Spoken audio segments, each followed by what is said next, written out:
ନମସ୍କାର ନୀଳିମା କିଚେନକୁ ଆପଣମାନଙ୍କୁ ଅନେକ ଅନେକ ସ୍ୱାଗତ। ଆଜି ମୁଁ ଆପଣମାନଙ୍କ ସହିତ ସେୟାର କରିବି ଚକ୍ରୀ ପାମ୍ପଡ଼ ରେସିପି। ଏହା ତିଆରି କରିବା ବହୁତ ସହଜ ଆଉ ଖାଇବାକୁ ବହୁତ ଟେଷ୍ଟି ଏବଂ କ୍ରିସ୍ପି ମଧ୍ୟ। ତେବେ ଭିଡ଼ିଓଟିକୁ ସ୍କିପ୍ ନକରି ପ୍ରଥମରୁ ଶେଷ ପର୍ଯ୍ୟନ୍ତ ଦେଖିବା ପାଇଁ ଅନୁରୋଧ। ତେବେ ଚାଲନ୍ତୁ ନା ଆଉ ଡେରି କରିବାନି, ଫଟାଫଟ ଆରମ୍ଭ କରିବା ଆଜିର ଏହି ଚକ୍ରୀ ପାମ୍ପଡ଼ ରେସିପି।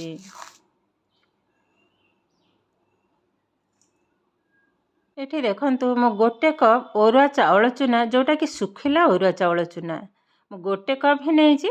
ପୁରା ସମାନ ଭାବରେ ଏବେ ଢାଳି ନେବା ଏଇ ବାଉଲରେ। ଏବେ ଏଇ କପ୍ରେ ହିଁ ମାପିକିରି 2 କପ୍ ପାଣିକୁ ପକାଇ ନେବି। ଏଇ ଗୋଟେ କପ୍ ଆଉ ଗୋଟେ କପ୍ ନେବା। ଏ ହେଇଗଲାଣି ଆମର 2 କପ୍। ଏବେ ଭଲ ଭାବରେ ମିଶାଇ ନେବା, ଯେମିତିକି ଟିକେ ବି ଲମ୍ସ ନ ରହିବ। ଦେଖନ୍ତୁ ମିଶ୍ରଣଟା ବି ଆମର ପାଖାପାଖି ରେଡ଼ି ହୋଇଗଲାଣି। ଏବେ ଏହାକୁ ରେଷ୍ଟରେ 5 ମିନିଟ୍ ପାଇଁ ରଖିନେବି। ବେଶୀ ସମୟ ରଖିବା ଦରକାର ନାହିଁ। ଏବେ କଭର କରିନେବା। ଗ୍ୟାସ୍ ଅନ୍ କରି ବସାଇ ନେଲି କଡ଼େଇ। ଏବେ କଡ଼େଇରେ ଦେଇଦେବା 5 କପ୍ ପାଣି। ଯେଉଁ କପ୍ରେ ମୁଁ ଚାଉଳ ଅଟା ନେଇଥିଲି ସେଇ କପ୍ରେ 5 କପ୍ ପାଣି। ଆଗରୁ 2 କପ୍ ନେଇଥିଲି, ଏବେ 5 କପ୍। ଟୋଟାଲ୍ ଆମର ହେଇଗଲାଣି 7 କପ୍। ଏବେ କଭରଟାକୁ ଖୋଲି ନେବା, ଆଉ ଥରେ ଗୋଳେଇ ନେବି। ଭଲ ଭାବରେ ଟିକେ ଗୋଳେଇ ନେବା। ବାସ୍ ଏ ଆମର ହେଇଗଲାଣି। ଏବେ ପାଣିଟା ବି ଆମର ଅଲରେଡ଼ି ଗରମ ହେଇଗଲାଣି। ଦେଖନ୍ତୁ ପାଣିଟା ବି ଗରମ ହେଇଗଲାଣି। ଏବେ କ'ଣ କରିବା, ସେ ଆଣରୁ ଗୋଟେ ହାତରେ ଢାଳିବି ଆଉ ଗୋଟେ ହାତରେ ଗୋଳେଇବା, ନହେଲେ ଗେଟାଳିଆ ହେଇଯିବ, ପାମ୍ପଡ଼ଟା ଏତେ ଭଲ ହେବନି। ଏବେ ଗ୍ୟାସର ଫ୍ଲେମ୍କୁ ହାଇରେ ହିଁ ରଖିଛି। ବାଉଲଟାକୁ ଟିକେ ଧୋଇ ନେଲେ। ବାସ୍ ଏବେ ଫୁଟିବା ପର୍ଯ୍ୟନ୍ତ ଅପେକ୍ଷା କରିବା। ଭଲ ଭାବରେ କିନ୍ତୁ କଣ୍ଟିନ୍ୟୁ ଏଇଭଳି ଭାବରେ ଗୋଳେଇବାକୁ ହେବ, ନହେଲେ ତଳେ ପଶି ହେଇଯିବ। ଏବେ ଆଧରେ ମିଶାଇ ନେବା ସ୍ୱାଦ ଅନୁସାରେ ଲୁଣ। ଲୁଣଟାକୁ ଟିକେ କମ୍ ପକାଇଲେ ଭଲ, ନହେଲେ ଲୁଣିଆ ହେଇଗଲେ ପାମ୍ପଡ଼ଟା ଭଲ ହେବନି। ଏବେ ପକାଇ ନେବି ବେକିଂ ସୋଡ଼ା 2 ପିଞ୍ଚ ପକାଇ ନେଲି। ଏବେ ଭଲ ଭାବରେ ଗୋଳେଇ ନେବି। ଏବେ ଦେଖନ୍ତୁ ଧୀରେ ଧୀରେ ବହଳିଆ ହେଇଗଲାଣି। ଏବେ ଗ୍ୟାସର ଫ୍ଲେମ୍କୁ ମିଡ଼ିୟମରେ ହିଁ ରଖିବା। କଣ୍ଟିନ୍ୟୁ ଗୋଳେଇବାଟା କିନ୍ତୁ ବନ୍ଦ କଲେ ଚଳିବନି। ଦେଖନ୍ତୁ ଏ ବି ଫୁଟିବା ଆରମ୍ଭ କଲାଣି। ଟିକେ କେୟାରଫୁଲ୍ ଗୋଳେଇବାକୁ ହେବ, ନହେଲେ ଛିଟକିବ, ହାତରେ ପଡ଼ିବ। କେତେ ସୁନ୍ଦର ଭାବରେ ଏ ଫୁଟିବା ଆରମ୍ଭ କଲାଣି। ଏ ପାଖାପାଖି 15 ମିନିଟ୍ ହେଇଗଲାଣି ଏ ଫୁଟିବା। ଆଉ ଟିକେ ହେବ, ଏବେ ବି ହେଇନି। ଆଉ 2 ମିନିଟ୍ ପାଇଁ ଟିକେ ଫୁଟେଇ ନେବା। ଏବେ ଦେଖନ୍ତୁ ଏ ଆମର ଏକଦମ ରେଡ଼ି ହେଇଗଲାଣି। ଏବେ ଗ୍ୟାସଟାକୁ ବନ୍ଦ କରିନେବା, କଡ଼େଇଟାକୁ ଓହ୍ଲେଇ ଆଣିବି। ଏବେ ଭଲ ଭାବରେ ଗୋଳେଇ ନେବେ। ଟିକେ ଥଣ୍ଡା ହେବା ପର୍ଯ୍ୟନ୍ତ ଅପେକ୍ଷା କରିବା। এইଭଳି ଭାବରେ ଫ୍ୟାନ୍ ତଳେ ହିଁ ମୁଁ ରଖି ନେଇଛି, ଜଲ୍ଦି ଥଣ୍ଡା ହେଇଯିବ। ଏବେ ଆଧେରୁ ମୁଁ 2ଟା ଗିନାରେ ଅଳ୍ପ କିଛି କିଛି ବାହାର କରିନେବି, 2 ଚାମଚ ଲେଖାଏଁ। ବେଶୀ ଦରକାର ନାହିଁ, ଆଉ ଟିକେ ବାହାର କରିନେବି। এইଭଳି ଭାବରେ ମୁଁ 2ଟା ଗିନାରେ ହିଁ ବାହାର କରିନେଇଛି। ଦେଖନ୍ତୁ ଏବେ ଆଧେରେ କିଛି ଫୁଡ୍ କଲର୍କୁ ଆଡ଼୍ କରିବା। ଗୋଟେରେ ଗ୍ରୀନ୍ ଫୁଡ୍ କଲର୍ ଆଉ ଗୋଟେରେ ରେଡ୍। ଅଳ୍ପ ଟିକେ ଟିକେ ପକାଇ ନେବେ। ଅରେଞ୍ଜର ଏ ଯେଉଁ ରେଡ୍ଟା ବି ଟିକେ ପକାଇ ନେଲେ। ଏବେ ଭଲ ଭାବରେ ସବୁଯାକ ମିଶାଇ ନେବା। ଦେଖନ୍ତୁ ଏ ମିଶ୍ରଣଟା ଆମର ଏକଦମ ରେଡ଼ି ହେଇଗଲାଣି। ଏବେ ଏହାକୁ ସାଇଡ୍ କରିନେବା। କଲର୍ଟା ବହୁତ ସୁନ୍ଦର ଦେଖାଯାଉଛି। ଦେଖନ୍ତୁ ଏବେ ଦେଖନ୍ତୁ ମୁଁ ଗୋଟେ ପଲିଥିନ୍ ନେଇଛି। ଯେକୌଣସି ପଲିଥିନ୍ ନେଲେ ହିଁ ଚଳିବ। ତେଲ ପ୍ୟାକେଟ୍ କିମ୍ବା କ୍ଷୀର ପ୍ୟାକେଟ୍ ନେଲେ ବି ଚଳିବ। ତ ମୁଁ ଏଇଭଳି ଭାବରେ ଗୋଟେ ପ୍ୟାକେଟ୍ ମୁଁ ନେଇଛି। ପଲିଥିନ୍ଟା ଗୋଟେ ଗ୍ଲାସରେ ରଖିନେବା। ପଲିଥିନ୍ଟା ଟିକେ ଛୋଟ ହେଇଯାଇଛି, କିଛି ବି ପ୍ରୋବ୍ଲେମ୍ ନାହିଁ। ଏବେ କ'ଣ କରିବା, ଆଧେରୁ ଏ ଜରିରେ ହିଁ ରଖିନେବି, ଚାମଚରେ ହିଁ ରଖିନେବା।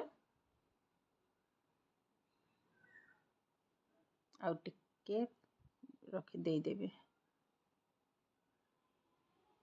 ବାସ୍ ଏବେ ରବର ସାହାଯ୍ୟରେ ଭଲ ଭାବରେ ମୁହଁଟାକୁ ବନ୍ଦ କରିନେବା। ଟାଇଟ୍ କରି ଟିକେ ବାନ୍ଧି ନେବେ।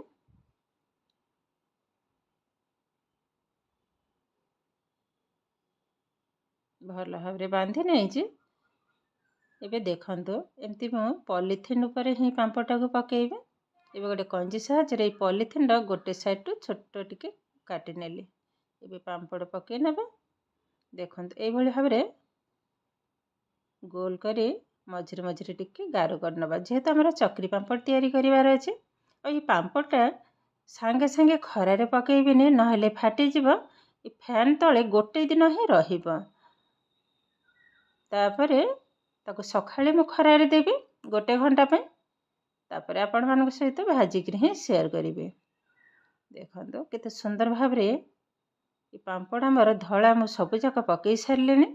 एबे रेड रो भी पकई नेबे। जो डिजाइन पारिबे देई पारिबे। देखंतु मु आ गोटे डिजाइन मध्य कर नउची। त एई भली भाबरे ग्रीन को मध्य पकई नेबे। आ तैयारी करबा बहुत सहज। आधरे किछि भी माने झमेला नहीं दबा पे। बहुत सहज रे पांपड़ तैयारी हो जिवो। तैयारी करबा भी बहुत सहज। देखंतु आरी भितरे मु सब जाक पांपड़ पारी सारिछि। धळा नाली एवं ग्रीन रो ए गोटे दिन एई भली भाबरे फैन तळे बा सेमिति भी रहिबो। गोटे दिन पर मु ताको खरारे टिके पकई नेबे। तापरे हे आपण मान सहित शेयर करिवे। सांगे सांगे खरारे देला माने फाटी हे जिवो। पांपड़ सब बेकार हे जिवो। केते सुंदर देखा होची देखंतु बहुत सुंदर हे जे। ते थाउ गोटे दिन पर हे आपण मान सहित शेयर करिवे।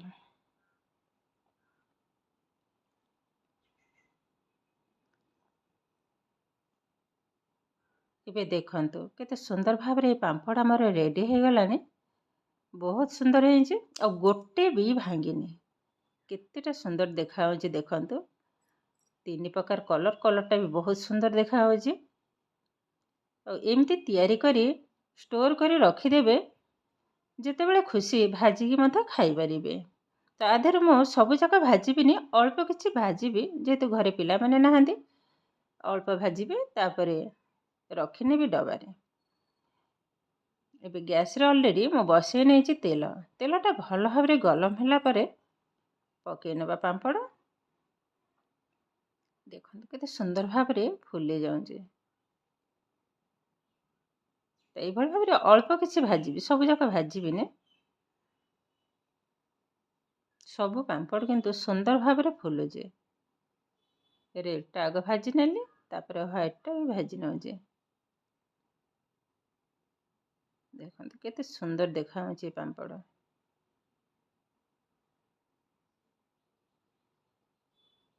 ये किंतु पिला माने बहुत पसंद करंती ए चक्री पांपड़टा खाइबा को।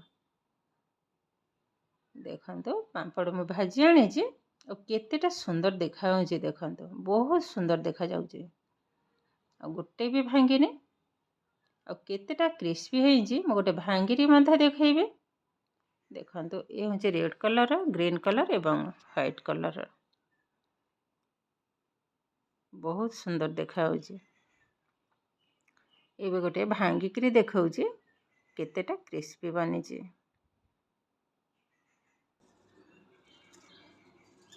देखंतु तार साउंड मत जानी पारथिबे बहुत क्रिस्पी हेजी। तो ये किंतु प्रस्तुत हो गला आजिर चक्री पांपड़ रेसिपी। आजिर भिडियोटी आपण मानकु केमिति लागिला कमेंट करबा को जमा भी भूलिबेनी। आउ जदि भिडियोटी भल लागे लाइक करिवे शेयर करिवे सब्सक्राइब करिवे।